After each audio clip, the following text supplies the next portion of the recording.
YouTube के सभी दर्शकों को मेरा नमस्कार। आप सभी को राधे राधे, जय श्री कृष्ण। आज की क्लास में हम हल करने वाले हैं सप्ताह 24 का दिवस 1। पाठ का नाम है अमर शहीद भगत सिंह। तो प्यारे बच्चों, अपनी अभ्यास पुस्तिका निकालिए और शुरू कीजिए मेरे साथ अभ्यास कार्य। पठन बोध है, ये आपको पढ़ना है और मौखिक चर्चा इन बिंदुओं पर आवश्यक रूप से क्लास में होनी चाहिए। चित्र में बूढ़ी माँ क्यों लेटी हुई है? हो सकता है ये माँ बीमार हो। चित्र में दिखाए गए बक्से में आप क्या क्या सामान रखेंगे? इसमें जो बक्सा रखा है उसमें मरहम पट्टी, बुखार की दवाई, दस्त, उल्टी, छोटी मोटी दवाइयाँ रहती हैं। शिक्षक चर्चा में बच्चों को बताएं कि आज़ादी की लड़ाई में बच्चों, बूढ़ों और नौजवानों ने कैसे भाग लिया। आज़ादी की लड़ाई में जो व्यक्ति कुछ कर सकता था उसने उस तरीके से मदद की। छोटे बच्चे संदेश भेजने के लिए, घर में महिलाएं खाना पकाने के लिए, जो क्रांतिकारी थे उनके लिए, है ना, सामान, कोई कपड़े की व्यवस्था कर रहा है, कोई रहने की व्यवस्था कर रहा है, इस तरीके से कार्य करते थे। पठन बोध में पूरे पाठ का सारांश दिया गया है, इसमें इसको पढ़ें। भगत सिंह एक महान व्यक्ति थे। वे आज़ादी के लिए फांसी पर हंसते हंसते चढ़ गए थे। भारत देश को स्वतंत्र कराने के लिए वे हमेशा बेचैन रहते थे। अपने देश को आज़ाद कराने के लिए वे सभी को प्रेरित करते थे। देश प्रेम उनकी रग रग में भरा था। उन्होंने कौन सा नारा दिया? इंकलाब का नारा दिया। उन्होंने अपने क्रांतिकारी कार्यों से अंग्रेजों की नींदें उड़ा दी। वे साहसी और निडर थे।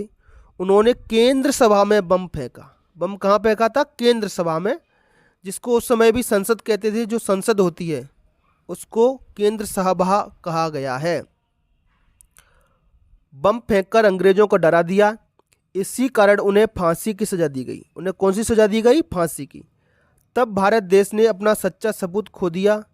उनके बलिदान को हम कभी नहीं भूल पाएंगे। देश के प्रति हमें भी हमेशा त्याग और बलिदान के लिए तैयार रहना चाहिए।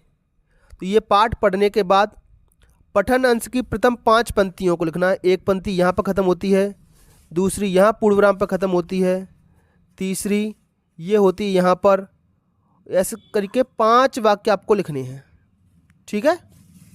तो यहाँ से देख करके आप यहाँ लिख दोगे। छात्र स्वयं देख करके लिखें। प्रश्न क्रमांक 2, भारत को स्वतंत्र कराने के लिए कौन बेचैन रहते थे? तो भगत सिंह। कौन की जगह क्या लगा देंगे आप? भगत सिंह। भारत को स्वतंत्र कराने के लिए भगत सिंह बेचैन रहते थे। प्रश्न क्रमांक 3, हमें देश हित में क्या करना चाहिए? तो देश हित में हमें हमेशा त्याग और बलिदान के लिए तैयार रहना चाहिए। किसके लिए? त्याग और बलिदान के लिए। अगले प्रश्न में शब्दों को पढ़कर वर्तनी सुधार कर लिखिए। ये बलिदान लिखा है, ये गलत लिखा है। बलिदान ऐसे लिखा जाता है। ई की मात्रा नहीं आएगी उसमें, ई की मात्रा आएगी इस तरीके से। हस्ते में ऊपर चंद बिंदु आएगा, हस्ते इस तरीके से लिखेंगे। आजादी, आजादी नहीं होता, आ बड़ा आ बनेगा, आजादी। सबूत नहीं होता, सपूत होता है, सपूत। स्वतंत्रता, आधा स बनेगा, यहाँ ये गलती है, आधा स बनेगा। तो इस तरीके से वर्तनी सुधार करके बच्चों आपको लिखना है। प्रश्न क्रमांक 2, दिए गए शब्दों के सामने तुक वाले शब्द लिखने। तुक, जैसे सच्चा, सच्चा की तुक मिलेगी बच्चा से, तो सच्चा बच्चा। महान, जहान, तो महान जहान लिख देंगे। देश, वेश, ये तुक बन रही है, तो देश और वेश। फांसी और खांसी, ये बन रही है तुक। तो इस तरीके से मिला करके आप लिख देंगे। अगला है प्यारे बच्चों आपका धारा प्रवाह पठन। ये पढ़ना है आपको समझते हुए, और बहुत अच्छी कविता है। इसको आप 15 अगस्त या 26 जनवरी पर अपने स्कूल में याद करके भी सुना सकते हो। भारत माता का सपूत आज़ादी का दीवाना था, हंसकर झूल गया फांसी पर भगत सिंह मस्ताना था। तो कौन सी सजा मिली थी इसको? फांसी की। नौजवान था वह पंजाबी, गजब शेर के दिल वाला, देश प्रेम का रस पीकर, कौन सा रस पीकर? देश प्रेम का रस पीकर बना हुआ था मतवाला। दिन में चैन नींद रात में उसको कभी नहीं आती, भारत माता की परवस्ता अति बेचैन बना जाती। पर माने होता है दूसरा, परवस्ता मतलब दूसरों के अधीन। भारत माता अंग्रेजों के अधीन थी, ये चीज़ उसको बेचैन करती थी। भगत सिंह को कौन सी सजा हुई? तो आप बता सकते हो, भगत सिंह को फांसी की सजा हुई। नौजवान कैसे दिल वाला था? गजब शेर के दिल वाला। तो बता देंगे आप, गजब शेर के दिल वाला। ठीक। लिखित प्रश्न है, भगत सिंह कौन सा रस पीकर मतवाले बन गए? तो ये लिखा है देश प्रेम का रस पीकर। ठीक है, तो भगत सिंह देश प्रेम का रस पीकर मतवाले बन गए, देश प्रेम का रस। अगला है, भारत के राष्ट्रीय ध्वज के बारे में 2 वाक्य लिखिए। तो इसमें 3 रंग होते हैं। जो हमारा राष्ट्रीय ध्वज होता है उसमें कितने रंग होते हैं प्यारे बच्चों?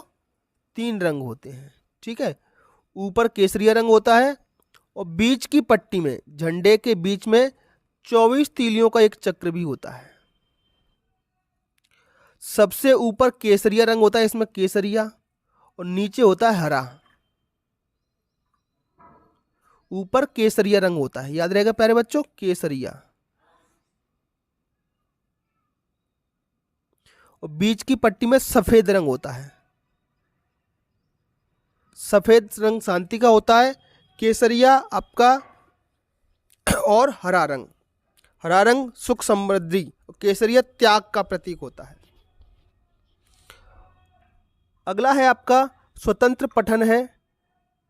चित्र में किस अधिकार की बात कही गई है? तो ये लिखा है बेटा शिक्षा का अधिकार। तो आप पूरा लिख दो, चाहे ऐसे लिख दो। चित्र में शिक्षा का अधिकार की बात कही गई है। सभी लोग कब आगे बढ़ेंगे? तो ये लिखा है सब पढ़ें सब बढ़ें। तो जब सब लोग पढ़ेंगे तब सब लोग आगे बढ़ेंगे। प्रश्न क्रमांक 3, इस चित्र को आपने कहाँ कहाँ देखा है? तो आपको बताना है ये चित्र आपने कहाँ कहाँ देखा है। तो इस चित्र को किताबों में, स्कूल की दीवारों पर बना देखा है। तो ये था प्यारे बच्चों हमारा आज का वीडियो। आपको हमारा वीडियो कैसा लगा कमेंट बॉक्स में हमें ज़रूर बताएं। चलिए बच्चों, फिर मिलेंगे अगली क्लास में।